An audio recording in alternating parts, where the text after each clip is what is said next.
Fl-aħħar ġimgħat innotajna żieda qawwija fil-popolarità u fl-użu tal-iskuters tal-elettriku madwar Malta u Għawdex, b'mod partikolari fl-akkwati ta' Buġibba, San Ġiljan u ta' Sliema.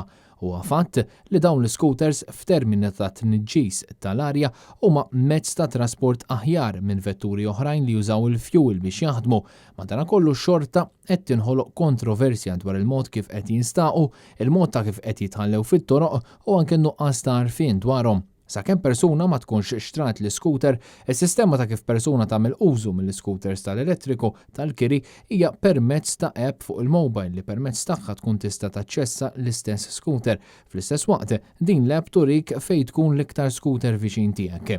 L-electric scooters huma regolati minn Transport Malta u għalhekk għalihom hemm regolamenti ta' triq simili għal dawk ta' vetturi oħrajn, fosthom polza ta' assigurazzjoni, bid-differenza li dawn l-scooters jistgħu jinstaqgħu prattikament kullimkien, inkluż fuq il-bankini, iżda jridu jsegwu regolamenti ta' traffiku meta fit-toroq, ma jistgħux però jinstaqgħu f'tunnels jew toroq arterjali.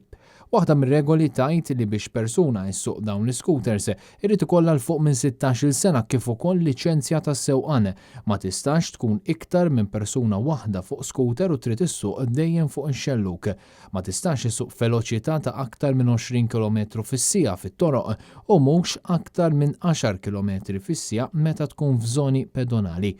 Fejn jidħlu l-scooters tal-kiri matul il-lejl jinġabru dawn l-scooters li ma jitħallewx fil-parking allokat għalihom jiġu ċċarġjati u jittieħdu lura f'dawk imsejħa docking stations.